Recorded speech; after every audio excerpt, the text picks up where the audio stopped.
The things you see when you haven't got your air rifle. Tommy Boyds on BBC Southern Counties Radio. That's a good kick in, that guitarist, doesn't he? Hello, how are you? I'm okay. I put my neck out. We'll get to that another time later. How are you? I'm good, thank you. Excellent. Bob's a bit cheeky, nicking 10 minutes. He's rubbish. Well, we won't go cheeky. there, but... We will. It's rubbish. He's rubbish. He's all I hate in broadcasting. It's appalling. Ludicrous. Off the, just... Okay.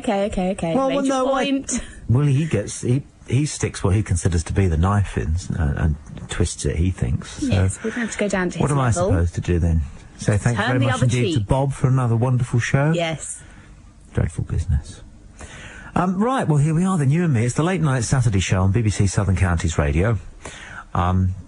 Between now and 1 o'clock. From about 12 o'clock we like to slow things down a little bit and sort of We get... do.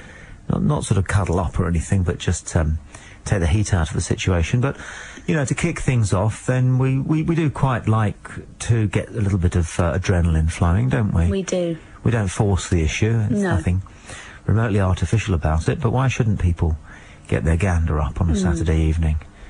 It always tickles me when people moan about how terrible British Rail is, because whatever they do in life, they don't do it as well as British Rail do what they do. That's pretty obvious to me. For example, they make this basic mistake. They think they're so important that they need to be somewhere on time. And nobody really does need to be anywhere on time, do they? Nobody's that important. When you get some guy tailgating you up the A27, it's because he thinks he's better, he needs to get where he's going quick. Otherwise, what's going to happen? What are going to be the consequences? 0. He's 3 minutes late. What? What grinds to a halt? It's vanity. And when people criticise other organisations like British Rail, they're kind of implying that they could do it better. But, they couldn't. And what they're doing is less important than British Rail. 08459570057. Rather than me lose Allison for bits and pieces of the show while she, A, sort of, is the co, and B, is running a busy switchboard. I'm going to try and take phone calls just as they come in. I don't know if I can do that. Do you think I can? You can indeed. Let's try it, shall we? Let's, for example, go to line 6. Hello, line 6, you're on Southern Counties. Hi, good evening to you. Good evening. Hello. I just thought I'd agree with you. The first guy or the guy that was on before you was absolute rubbish. He's rubbish, isn't he?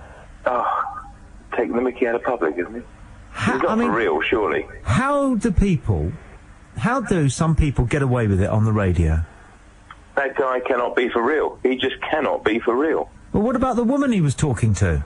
Well, I phoned her up, I think, and I told her what I thought of the whole show, but she was less than complimentary about me. So, but what's the woman, the Indian woman? Was she Indian? I don't know what nationality. But I think it's all a put on. I don't think they're normal. They can't be normal. No, I meant the woman who called his show from Eastbourne. Did you hear that? Yes, I did. But I don't... Was that for real? I don't think any of it's for real. I don't think any of it... I can't believe that anybody would phone that person up anyway. That is my honest opinion. Well, it's very interesting what you say. I mean, he doesn't do his show from these studios. Does he do it from a studio? Any studio? No, he's part of this BBC drive for efficiency, so he presents his show from an outbuilding in his home in Tewkesbury. I think he does it without a roof on it as well. I mean, it's just a joke. And I think it's sad that the BBC would put us through such purgatory. Yes. Absolute purgatory. I agree with you entirely, but the funny thing is there are a lot of people listening. Well, no, there are some people listening who actually prefer him to me. Well, you can be contentious, but, I mean, this guy's got nothing to offer, has he? Oh, he's an airhead. He's generally taking the mickey out of the public. He's a moron. Well, I agree with you there again. And I'm happy to say it because he nicked an hour of my show. I used to start at 9. Well, I just think it's a disgrace that they even put him on the radio. Absolute disgrace. I agree with you entirely. Somewhere along the line, I've probably paid his wages. I don't know. That's the thing, isn't it? I mean, it's a public service organisation. Absolute rubbish. I leave it to you, Tommy, to let them him know, Tom. Thanks, mate. What's your name? We don't want him again. What's your name? George. George. Nice one, George. Good. I'm George from Eastbourne, but I hope I don't bump into the lady that's calling him. All right, George. Thanks for your call, mate. Cheers, pal. Cheers. Bye. Nice man. Very nice. Let's keep trying this, shall we? Should we go to line 1, see Yeah. who's there? Hello, you're on BBC Southern Counties Radio. Who's this? Hello, caller, you're on the air. Try that. BBC Southern Counties Radio, who's this? No? Let's try line 2 then. Hello, BBC Southern Counties Radio, who's this? Is it me? It's you. It's Helen. Hello, Helen. I love it. Is this Saturday Night Live? It is. I know. So what's up with George from Eastbourne? You didn't like Bob Staunton. I know. I heard it. I couldn't believe it. And I thought, oh, this is the biggest piss take I've ever heard. Do you like Bob, then? I don't know. He sounded like something from, like, P.G. Wodehouse or something. I'd never heard it before. I'd never listened to this before. How did you find it? Just twiddling? A bit. Understood. Well, no, I just flipped over. It was what came on after I was listening to CDs. Okay. It's quite good fun, isn't it? Yeah. It's the random thing. Let's see who's next. Who's on line 3? Hello. It's Johnny Vegas here! How are you? You've got a really small willy! It's a known fact, and I don't care. Well, you should care, because this is going on live! What on? On BBC Radio! I know that. I don't care. But it's tiny! How do you know? Minuscule, man. It's like a bloody acorn. There's nothing to it. Have you seen it? Well, I've heard it! I've heard about it! Michaela Strachan told me! Oh, I could tell you some stories there. Go on, then! No. Off air, maybe. All right, then. Lovely talking to you. See you later! Bye-bye. Bye! That was either a very, very good impression of Johnny Vegas, or it was Johnny Or it was Vegas. him. Yeah. I love this. Who's going to be next? I know. Let's go to line 5, shall we? Steve from Hampshire has emailed, was that really Johnny Vegas calling in? It sure sounded like him. Fantastic. Didn't it sound like It did Johnny sound Vegas? like him. Well, we said, didn't we, if it wasn't, it was a great impression, and Yeah. if it was, well, so what? Johnny Vegas is just another listener. Oh. Funny man, though. Margaret Richardson has emailed, as you can expect. This is one is through gritted teeth. Assassin, dictator, bloodthirsty, testosterone-driven, shoots before looking, and that's just Tommy Boyd. Don't get me started on George Bush. What's that? Lucy has emailed. Over the past few weeks, every time I listen to your show, I hear a succession of Americans on the air. What's the deal with the Yanks? Do you think that in deepest Mississippi there are lots of country yokels from the South Coast phoning a radio show? Lucy. Well, if you don't want to hear a Yank, Lucy, on the radio, then you go ahead and phone. I look forward to that. Hi, Tommy and Allison. You guys got some strange callers. Bob's show seems to be strange, but it's fun. In fact, you're all great. Thank you for your wonderful shows. That's Lou Gang in Brighton. Very kind. That's very kind. Do you ever look at bands' names and wonder how they came up with them? Yeah. I do the same thing with horses as well, when I see horses running and you get these funny names. How do they come up with horses' names? Isn't it something to do with the name of the... It should be, or at least the parents. you're advised to do that. Yes, the parents. I blame the parents. I do. It's all their fault. Yeah. But I always see, when I see the Ronettes, I always think of some bloke called Ron. And I wonder whether he was somebody's dad, and so they they call themselves, Little Ron, the Ronettes. Maybe. You've had some funny band names, haven't you? I was in a band, yes, Classy with a K. The traditional spelling. Yes. Were you ever in a band? I can imagine. Me? No. No, really? No, God, no, couldn't sing. If I'd been able to sing, I would have been, Yeah. But can't carry a tune in a bucket. Just can't do it, And I'm pleased about that, because I just don't think that singing is anything great as a form of entertainment. We've had this argument in the past. Yes. I like a nice melody, I can hum that. But I don't think singing's any big deal, especially when people sing songs that they don't really try to perform. They just make the word. It's almost like that kind of opera where the voice is in fact just a musical instrument, even though they're saying words. It's in Italian, it doesn't matter. because you don't need to know what the words are, particularly. Well, you've got a good voice, haven't you, to be fair? Thank you. Yeah. You know, you'll often get a taxi driver will say to you, if I'd known then what I know now. I know. They say that. And then, do you know what I say to them? I say, what is that then? And you know what they always go? Well, you know. Things. The whole thing, really. You know what I mean? The whole thing. Yeah, I'm not really good at giving wisdom or receiving wisdom because... No? Well, let's not even go into the whole fish and boat thing.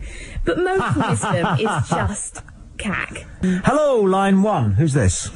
My name is George Takei. I played Mr. Sulu in Star Trek the original series. I'm down for a convention in sunny Bridlington. It's very good. My complaint has to do with Gene Roddenberry not being a member of the Ku Klux Klan. He wasn't, was he? No. No. In fact, Mr. Roddenberry was the most absolute ethically compelled man there was. Is that right? He said, I want a Japanese guy as the helmsman of the original Enterprise. Yeah. He said, I want a Russian next to the Japanese man. But we were allowed to polish William Shatner's shoes. Could have been worse. It could have been Let It Be, boys. What, shoes again? Well, exactly. Fair enough. But I must go, because I've got to sign some autographs. Yeah, it's a pity you weren't on earlier. You could have had a word with Johnny Vegas. Yeah. He was on earlier. Johnny Vegas actually is at the convention. Thank you, Mr. Sulu. He's not Tommy Boyds! Gotcha. Johnny Vegas again! You're very good. The way you spoke to that old woman! I love it! I'm gonna go! I need a poo! He's good, isn't he? He is very Can you do good. anybody? No, not really. At all, you sure? I'm trying to think, not really. No? Not anyone famous. I used to do, like, teachers at school and stuff. Yeah. But Who did you do then? Go on, who did you do? Go on, do one of your teachers. Don't say who it was, but do one. Go on. No, I can't remember now. We used to have a teacher called Mr. Watts, who used to pronounce the word library like this. He used to say, and that will take place tomorrow in the library. And he also, you know tortoises? Yeah. He used to say, an animal, a shelled land animal, such as the tortoise. Evening, Tommy and Allison. This is a text message from... I've got nothing against Bob, but he takes me back to the days of Major Briggs. Allison sounds lovely. Best show on the radio since Hancock's Half Hour. Wow. That's credential. Praise indeed. It's from Paul in Littlehampton. Thank you, Paul. Yeah, good show tonight. I'd give it 7 3/4.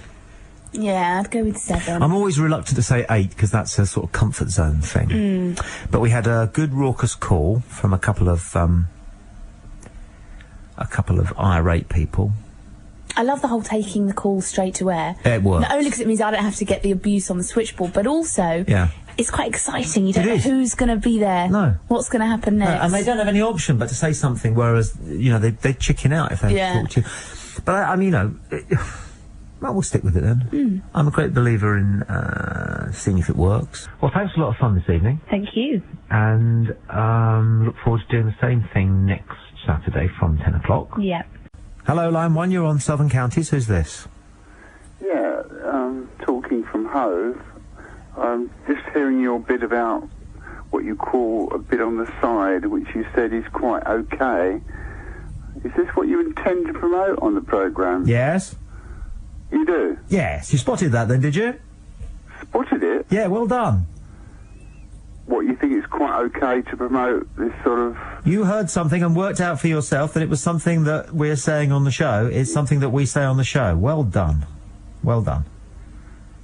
Well done indeed.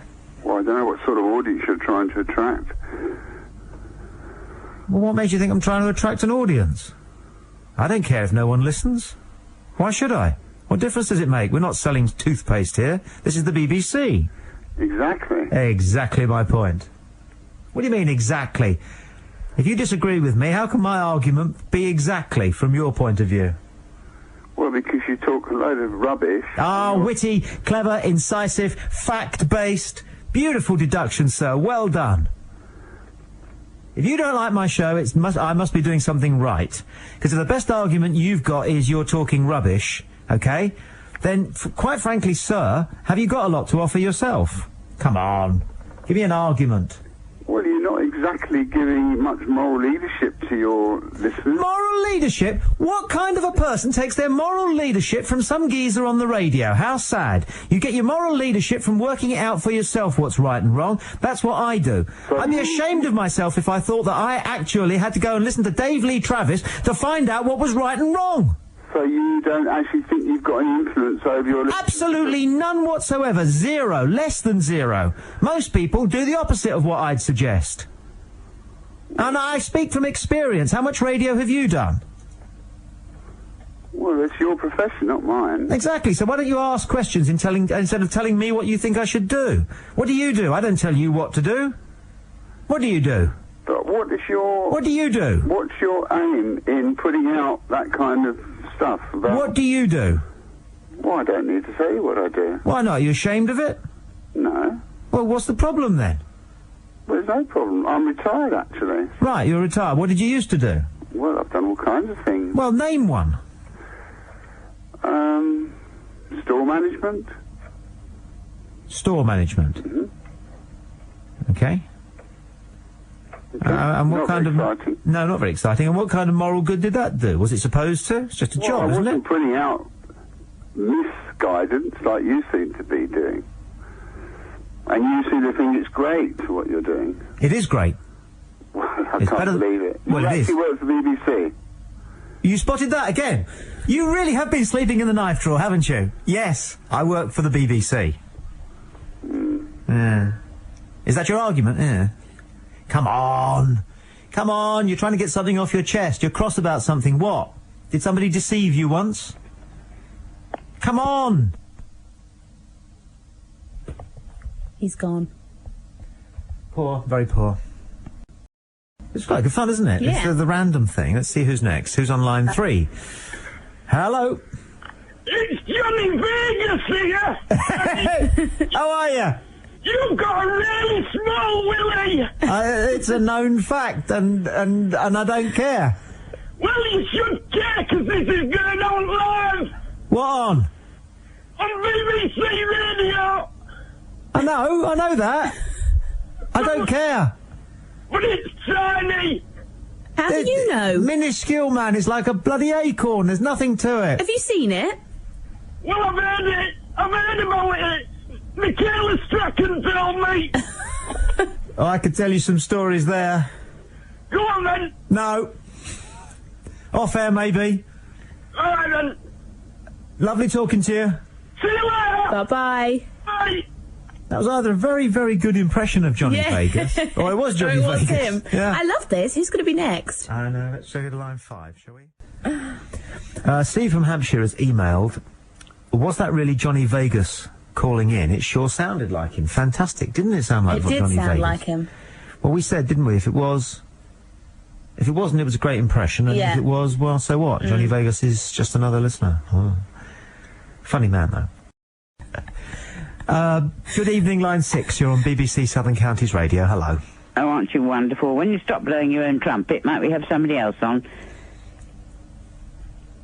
Hello, That's actually nearly thrown you for a moment, full of your own importance, hasn't it? Yeah, I am important. You don't like it, do you? You don't like it if somebody matches you at all. Well, you try then, go on. I don't want to match you. I don't think you're worth it. You're a megalomaniac. I've never met anybody who could idiot match at the me. BBC has decided to put you on at prime time. One of the best bits about it is that you don't and like put your callers down. The best thing about it is that you don't like it. I love that.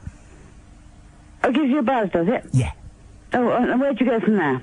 What do you mean, where do I go from there? That's not a question. You don't have to make any changes. You stay the same. It's not a question. Because you think you've got what it takes. Yeah. And if we all switch off, would it get rid of you? I hope you do. I wonder how many people, if we all switched off, will we get somebody else on a Saturday night? The thing is, poor lonely hearts do you know, listening. I'll tell you, would you like to know why I like annoying you? It doesn't annoy me. I think you're absolutely pathetic. Am I annoying you? Well, you're not really worth being annoyed by, but you're full of your self-importance. Do you know why? Do you know why I appreciate it? Do you know why I enjoy doing that? If you like to listen and ring in, you put down and you eat for breakfast. You're a hateful piece of work. Of course I'm a hateful piece of work. And that's why I like annoying you. I haven't actually bothered to switch off, but I'm going to now. Spend time in the same country as you. Well, actually, you're not interested in other people. You're not interested in other ideas. You're not interested in people. Let me speak. You're not. No, you're the one who keeps talking. I'm going to keep talking whilst you're talking, because at least what I say is interesting and intelligent and modern and caring and decent. Arsehole, bloody. What's the matter with you, woman? You've got a foul mouth. A foul mouth, and I dare say you've got a foul mind. And you've got a foul soul as well. Have you got a soul at all? Have you got a soul at all? Tell me the nicest. What's the nicest thing you've done this year to date? Well, you wouldn't understand it because you're so full of yourself. Go on, you tell us. You wouldn't understand ordinary things. Bitter. You're bitter, woman. I'm not bitter at all. Cynical, rude, cruel, nasty. And you've got prime time, and all you do is talk to your little girl, full of yourself and Hark at you. Hark at you. You're a nasty piece of work, woman. That have made comments. You are such a nasty piece of work. You haven't got a single argument except I don't like you. Grow up, boy. I don't like you. That's all you can say is I don't like you. I don't like it. Yes, I have. You tell me one thing I've got wrong. Like it. All right, mate. Well, you tell me one thing that I've got wrong. Waste of time, and don't talk while I'm talking. It's bloody rude. You're bloody rude. You're the rudest person I've met for a long, long time. Oh, thank God I haven't met you. Yeah, well, why don't you come around here and see if you can handle it? Where are you? Brighton. Just down from the station. Which station, darling? Brighton bloody station, darling arsehole. Well, arsehole, that's what you call me. Well, darling, that's what you call me. You use the word arsehole and then you don't like being called an arsehole. What kind of an arsehole are you? You can't get another job, presumably. I don't have to do this one. I do it for love. Oh, really? Yeah. The love of humanity. Including you. And I'm sad for you.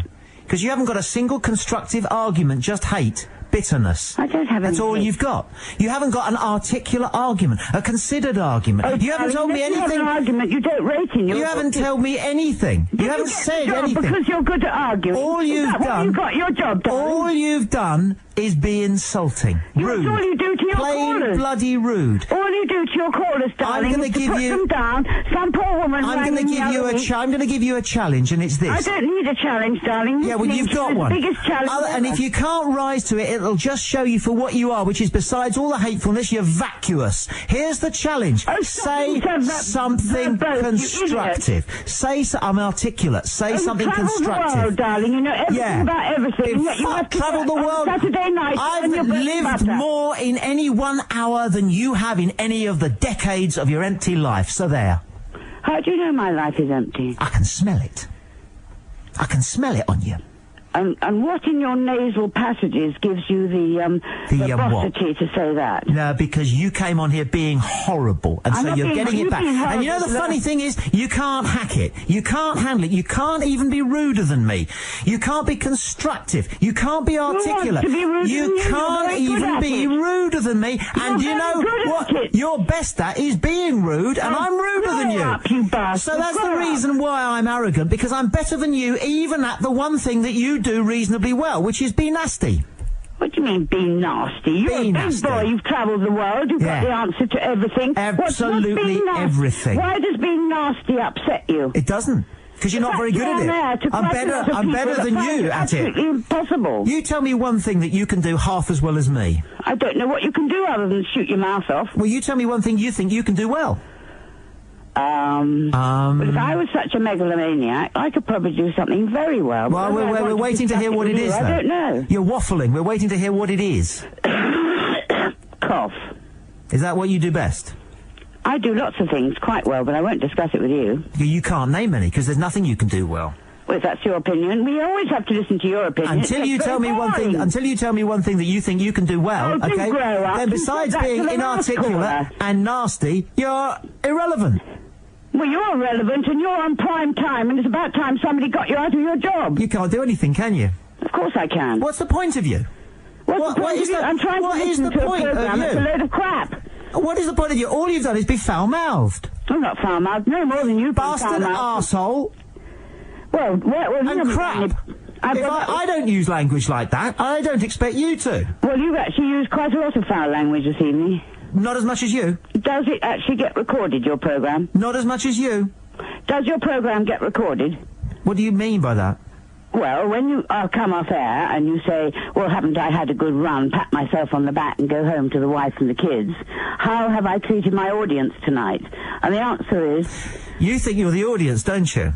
I'm one of a very small minority. You're one of an extremely small minority of people who doesn't like this show. But the minute you come to air, you're no longer a member of the audience. You're a part of the show. When you call the show, nobody makes you call the show. Nobody makes anybody call the show. When people call the show, they are no longer the audience. They are no longer a listener. They are a caller. They are part of the show. If you went to see one of these hypnotists and they got you on stage and made you act like a chicken, that's your fault for volunteering to go on the bloody stage. And that's what you're doing, and that's what people do when they pitch up on this radio station and want to talk on air. They are then part of the show, and they are fair game. And I let anybody come on this show, and I let anybody say as much as they want to say, even foul-mouthed people like you, You okay? don't actually. You interrupt all the time. You're the one who wouldn't shut up. No, you interrupt. I was trying to say something. You don't know how to have a conversation. Some poor woman that you came straight to air and you barked straight away at me. That's not having a conversation. If you want to have a conversation, if you want to put some sensible points, if you want to say that there are some things that you'd like to hear that you're not hearing, or you have an argument with everybody that calls in. No, I don't. You argue with the girl that's on air with simply you, inaccurate. So not only, so you are inarticulate, vacuous, nasty, and you fail to listen. You can't listen. How can you call yourself a listener if you don't listen? I've been listening. That's what prompted me to ring you. Well, either then you haven't been listening, you don't listen very well, or you're a liar. You actually talk to your colleagues. You're a liar. You don't talk to any of your callers. You're a liar. You don't want to know what your callers have to say because Allison, you're bloody is rude this about woman everything. talking absolute rubbish, or is she talking absolute rubbish? Well, who's talking rubbish? You're on air, unfortunately, till 1 o'clock in the morning, and if we all switched off, I hope you lose your job. Well, why don't you do that? Because I don't want you listening. She's gone. Now, she's hung up. She's going to pretend that she was cut off. Yeah, but she up. definitely hung up. Yeah. Well, why don't people like that just listen to something else? I don't know. That's... Or put a record on. That's what that little knob thing on the radio is for. You just turn it around and you can listen to something else. Good fun, isn't it? Yeah. She got that off her chest. I bet that made her feel quite good. And I don't mind, because there's something of the element of kind of the Aunt Sally about it anyway, you know, chucking rotten tomatoes at the poor bloke in the stocks. And that's what she was having a pop at. Line 3, good evening, you're on BBC Southern Counties Radio. Sorry, I've got to crack on and try and get all these calls in. Hello? Well, I think you want to get off with your dirty, filthy mouth. Oh, well, it was the woman. We've heard you enough on a Saturday night. Now it's time they got rid of you. What's your name, then? Puts the phone down. How come an old lady can call me a bastard, an arsehole, and my show's a load of crap, and I'm foul-mouthed? It's your fault. I'm foul-mouthed. How does that work? Because I don't listen. Can you explain that? Can you explain that? Nope. How does that work? It's scary. Line 1, good evening, you're on BBC Southern Counties Radio. Right, well, I'll have a go at you, Tommy. That lady who came on and gave a few names had justification in calling you, so you're the worst announcer that we've got on the radio. You think you know everything. You're a bloody waste of time, man. Are you going to stand at the argument, or are you going to clear off like a coward? Boy. Coward, they are. Another one bites the dust. Coward, see that? I love the way they called you an announcer. I haven't got the, I know, announcer. You're the worst announcer. This is the BBC. Hello, and welcome to the BBC. This is your announcer, Tom Boyds, with you. Hello, line 1. Who's this? My name is George Takei. I played Mr. Sulu in Star Trek the original series. I'm down for a convention in sunny Bridlington. It's very good. My complaint has to do with Gene Roddenberry not being a member of the Ku Klux Klan. He wasn't, was he? No. No. In fact, Mr. Roddenberry was the most absolute, ethically compelled man there was. Is that right? He said, I want a Japanese guy. as the helmsman on the original Enterprise. Yeah. He said, I want a Russian next to the Japanese man. But we were allowed to polish William Shatner's shoes. Could have been worse. It could have been Leonard Nimoy's. What, shoes again? Well, exactly. Fair enough. But I must go, because I've got to sign some autographs. Yeah, it's a pity you weren't on earlier. You could have had a word with Johnny Vegas. Yeah. He was on earlier. Johnny Vegas actually is at the convention. Thank you, Mr. Sulu. He's not from his mind! Gotcha. Johnny Vegas again! You're very good. The way you spoke to that old woman! I love it!